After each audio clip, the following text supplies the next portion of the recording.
आज दोस्तों जिस किसी ने भी इस कथा को एक बार भी सुन लिया तो दोस्तों उसका जीवन सद्गति की ओर चल पड़ेगा, और जो लोग इस वीडियो को छोड़कर चले जाएंगे उन्हें जिंदगी भर पछताना पड़ेगा। दोस्तों अगर जो स्त्री हम बताने जा रहे हैं, अगर स्त्री से अपनी पत्नी के अलावा आप सेक्स या शारीरिक संबंध बनाते हो तो दोस्तों शास्त्रों के अनुसार आपको पाप नहीं लगेगा और आपका जीवन सद्गति की ओर जाएगा।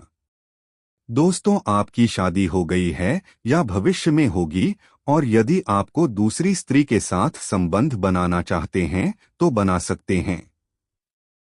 दोस्तों आज की इस कलयुग में शर्म आती है कि लोगों के पास फालतू की वीडियो देखने का समय है, परंतु आज हम आपको देव आर्षि नारद और यमराज के बीच की प्रेरणात्मक कथा सुनने जा रही हैं।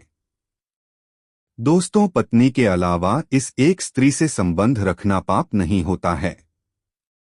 दोस्तों शास्त्रों के अनुसार कोई के अलावा इस एक स्त्री से शारीरिक संबंध बना सकता है। आइए दोस्तों आपको इसे समझने के लिए एक सच्ची कथा सुनते हैं। दोस्तों इस सच्ची कथा को ध्यानपूर्वक पूरा सुना। दोस्तों एक बार देवर्षि नारद नारायण नारायण का जप करते हुए अंतरिक्ष के मार्ग से यमलोक पहुंच जाते हैं।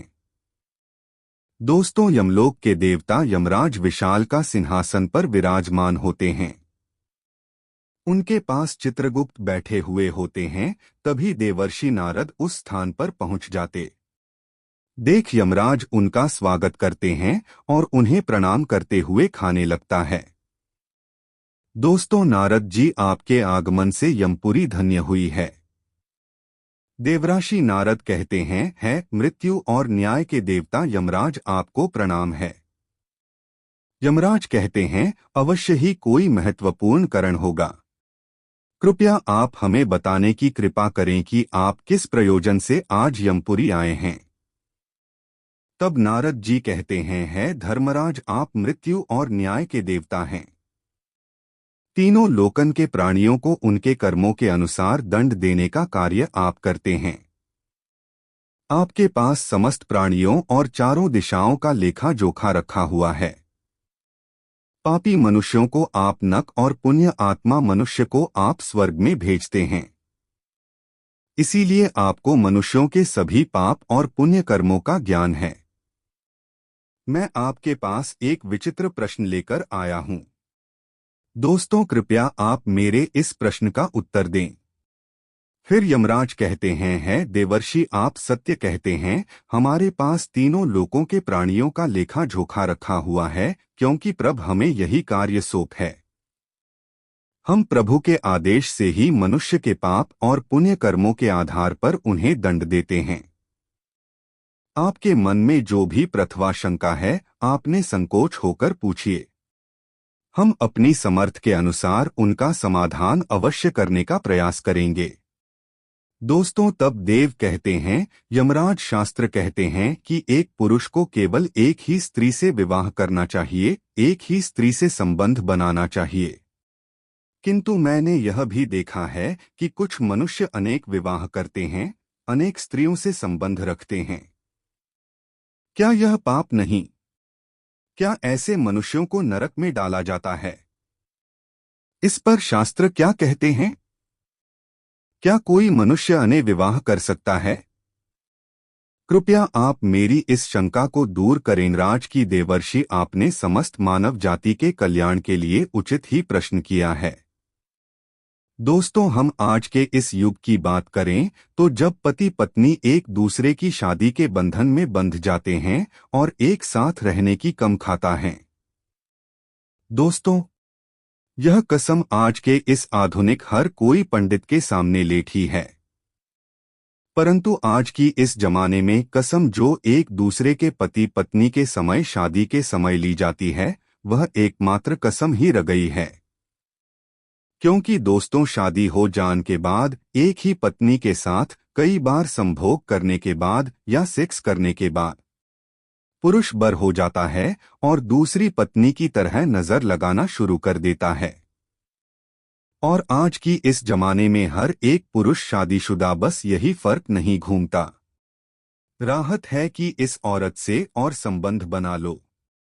फिर सोचता है एक और अच्छे संबंध बना लो। ऐसे करते करते उसका मन किसी भी औरत के साथ नहीं लगता है।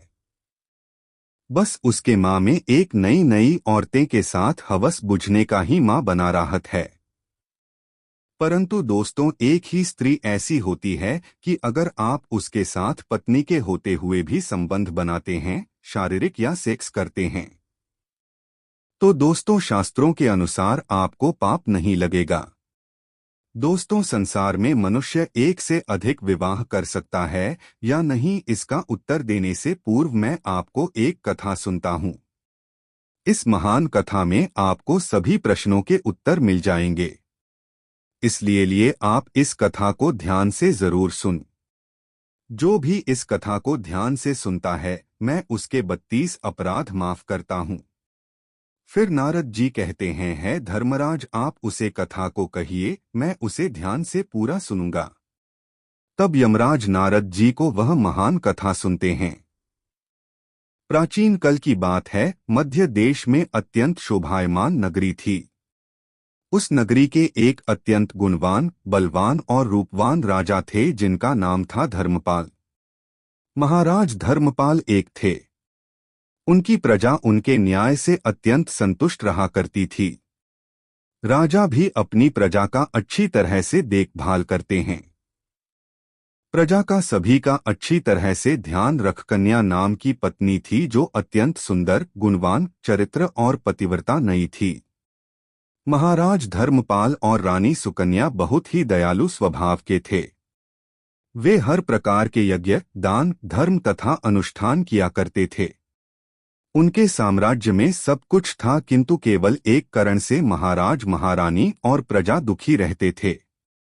महाराज को कोई संतान नहीं थी, जिससे महाराज दुखी और चिंता में रहते थे। प्रजा को भी महाराज की ऐसी दशा अच्छी नहीं जा रही थी। कितने ही प्रयास करने पर भी महाराज इसको कोई संतान नहीं हो रही थी।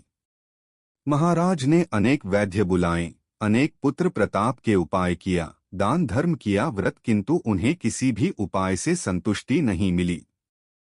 फिर दिन पास और कहते हैं, महाराज आप पुत्र प्रताप के लिए दूसरा विवाह करें। किंतु महाराज अपनी प्रजा की बात से सहमत नहीं होते। महाराज सुकन्या से बहुत प्रेम करते थे, इसीलिए वे अपनी पत्नी का दिल नहीं दुखाना चाहते थे तथा महाराज शास्त्रों का भी ध्यान रखते थे कि एक पुरुष को केवल एक ही स्त्री के प्रति एक निष्ठ रहना चाहिए। दोस्तों, एक पत्नी के होते हुए कभी दूसरी स्त्री के पास नहीं जाना चाहिए। जी प्रकार से एक मदा पशु के साथ डोनर पशु नहीं रह सकते, ठीक उसी प्रकार से एक पुरुष के साथ दो स्त्रियों कभी सुखी नहीं रह सकती। दोस्तों, जो पुरुष एक पत्नी होते हुए भी दूसरी स्त्री से संबंध रखना है, वह घर पाप करता है और नरक है। इसी कारण से महाराज दूसरा विवाह नहीं करना चाहते थे। फिर प्रजन महारानी के पास जाकर उनसे आग्रह करते हैं कि वे महाराज को दूसरा विवाह करने के लिए माई। तब रानी सुकन्या भी प्रजा के दुख समझती है और महाराज के पास आकर कहने लगती है, स्वामी आप कृपया दूसरा विवाह कर लीजिए। हमारे राज्य को भविष्य में एक राजा की आवश्यकता पड़ सकती है। फिर महाराज रानी को भी मना करते हैं और कहते हैं कि यदि मैं दूसरा विवाह भी कर लूंगा तो मैं पाप का भागी बन जाऊंगा, मुझे नरक में ही जाना पड़ेगा, और तुम बताओ क्या तुम मेरे दूसरे विवाह से खुश रह पाओगी। तब रानी कहती है, स्वामी आपकी खुशी में ही मेरी खुशी है, को अपनी बहन मानकर प्यार दूंगी, कृपया आप संकोच ना करें, मुझे इससे क्षण मात्र भी दुख नहीं होगा, मैं आपको विवाह के लिए सहमति देती हूँ। तब महाराज कहते हैं कि देवी, किंतु मुझे उस पाप से कौन बचाएगा जो एक स्त्री के होते हुए भी दूसरी स्त्री के साथ संबंध रखने से मिलता है। इस पाप से कोई मुक्ति नहीं है। मैं ऐसा घर अनर्थ नहीं करना चाहता।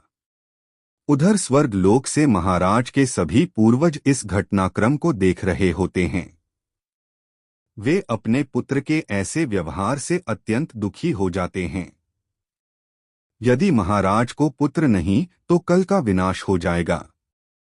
इसी भाई से सभी पूर्वज बहुत दुखी हो जाते हैं।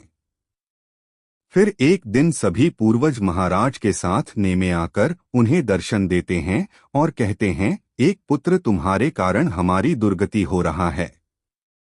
तब महाराज अपने पूर्वजों से कहते हैं कि महात्मा, मैंने ऐसा कौन सा पाप किया है जो आप सभी इतने दुखी हुए हैं। आपकी आत्मा की शांति के लिए जो भी उपाय हो हमें अवश्य ही करूंगा। तभी वे पूर्वज खाने लगता है कि पुत्र हमारी मुक्ति का एक उपाय। वह तुम्हारी संतान, यदि तुम पुत्र को जन्म नहीं दोगे तो तुम्हारे साथ साथ हमें भी नरक में जाना पड़ेगा। हमारा संपूर्ण कल और वंश नष्ट हो जाएगा, इसीलिए हम तुमसे विनती करते हैं कि तुम दूसरा विवाह करो। पुत्र के बिना मनुष्य को सद्गति प्राप्त नहीं होती है। पुत्र ही अपने माता पिता का उद्धार करता है, उन्हें मोक्ष दिलाता है। जब वह श्राद्धा करता है तो हमारे पाप नष्ट हो जाते हैं। जब वह पृथ्वी लोक पर दान धर्म करता है तो हमें स्वर्ग लोक में भोजन की प्राप्ति होती है। इसीलिए हे पुत्र, तुम शीघ्र ही पुत्र की प्राप्ति के लिए कोई उपाय करो। अपने पितरों की बात सुनकर भी महाराज दूसरा विवाह करने के लिए तैयार नहीं होते हैं।